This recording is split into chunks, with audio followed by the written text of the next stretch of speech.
दिल्ली सरकार की मंत्री आतिशी ने बीजेपी पर साधा निशाना, कहा सीएम केजरीवाल की गिरफ्तारी से गुस्से में है जनता।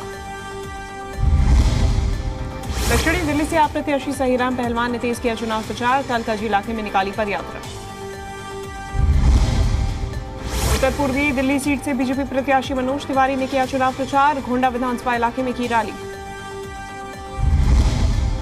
मनोज तिवारी का ताबड़तोड़ चुनाव प्रचार, उत्तर पूर्वी दिल्ली में की बैठक, विरोधियों पर जमकर साधा निशाना। दिल्ली बीजेपी के नेता हरीश खुराना ने सीएम केजरीवाल पर लगाया आरोप, कहा सीएम कार्यालय में कई फाइल्स पेंडिंग। लोकसभा चुनाव को लेकर सीएम नायब सिंह सैनी ने कसी कमर, करनाल में किया चुनाव प्रचार। करनाल में सीएम नायब सिंह सैनी ने किया दावा, कहा बीजेपी सरकार ने चलाई ज्यादा कल्याणकारी योजनाएं। करनाल में सीएम नायब सिंह सैनी की पत्नी ने किया चुनाव प्रचार, बीजेपी के पक्ष में वोट देने की अपील। हरियाणा कांग्रेस के 8 उम्मीदवार घोषित, सिरसा से कुमारी सैलजा, रोहतक से दीपेंद्र हुड्डा को मिला टिकट। पूर्व सीएम हुड्डा ने फिर दोहराया, कहा साउथ में 7, नॉर्थ में हाफ हुई बीजेपी, कांग्रेस प्रत्याशियों की लिस्ट को बताया संतोषजनक। लोकसभा चुनाव को लेकर दीपेंद्र हुड्डा ने किया दावा, कहा कांग्रेस की निश्चित होगी जीत।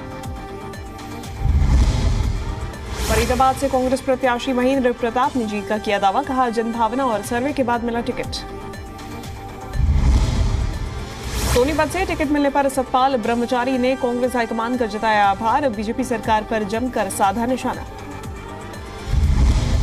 करनाल लोकसभा सीट से कांग्रेस उम्मीदवार दिव्यांशु बुद्धिराजा ने हुड्डा से की मुलाकात, पूर्व सीएम मनोहर लाल पर साधा निशाना। हरियाणा में कांग्रेस प्रत्याशियों के ऐलान पर राज्य मंत्री संजय सिंह ने ली चुटकी, कहा हारे हुए उम्मीदवारों पर कांग्रेस ने खेला दांव। ओपी धनखड़ के निशाने पर कांग्रेस घोषणा पत्र पर उठाए सवाल, चुनाव में बीजेपी की जीत का किया दावा। कांग्रेस प्रत्याशियों की लिस्ट पर अनिल विज ने ली चुटकी, कहा कांग्रेस में गुटबाजी हावी। इस साल से बीजेपी प्रत्याशी रणजीत चौटाला पर कांग्रेस का वार, कहा हरियाणा कांग्रेस में अब होगा भीतरघात। हरियाणा चुनाव आयोग की बड़ी पहल, मतदाताओं को भेजे जाएंगे निमंत्रण पत्र। ईवीएम वीवीपैट से जुड़ी सभी याचिकाएं सुप्रीम कोर्ट ने की खारिज, जो वोट की पर्ची से 100% मिलान, वीवीपैट पर्ची की गिनती की मांग खारिज। वीवीपैट पर सुप्रीम कोर्ट के फैसले पर पीएम मोदी का बयान, कहा फैसले से विपक्ष के सपने चूर। सुप्रीम कोर्ट के फैसले पर बोले समाजवादी पार्टी अध्यक्ष अखिलेश यादव, ईवीएम वीवीपैट की लड़ाई बहुत लंबी है। पश्चिम बंगाल के संदेशखाली पहुंची एनएसजी की टीम, एनएसजी ने पूरे इलाके को घेरा।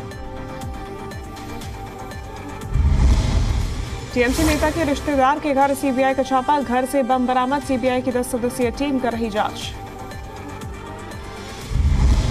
पीएम मोदी ने पश्चिम बंगाल के मालदा में जनसभा को किया संबोधित, कांग्रेस और टीएमसी पर साधा निशाना। पीएम मोदी ने राहुल गांधी पर कसा तंज, कहा शहजादे विदेश से स्कैन मशीन लेकर आए। गृह मंत्री अमित शाह का राहुल पर हमला, बोले धर्म के आधार पर नहीं बन सकते देश के कानून। कर्नाटक के बीजापुर में राहुल गांधी ने पीएम मोदी पर किया हमला, बोले 10 साल में पीएम ने गरीबों का पैसा छीना। एआईएमआईएम अध्यक्ष ओवैसी ने पीएम मोदी पर साधा निशाना, कहा पीएम मोदी की 3 गारंटी, मुस्लिमों से नफरत, संविधान बदलना और ओबीसी दलित आरक्षण खत्म करने की गारंटी।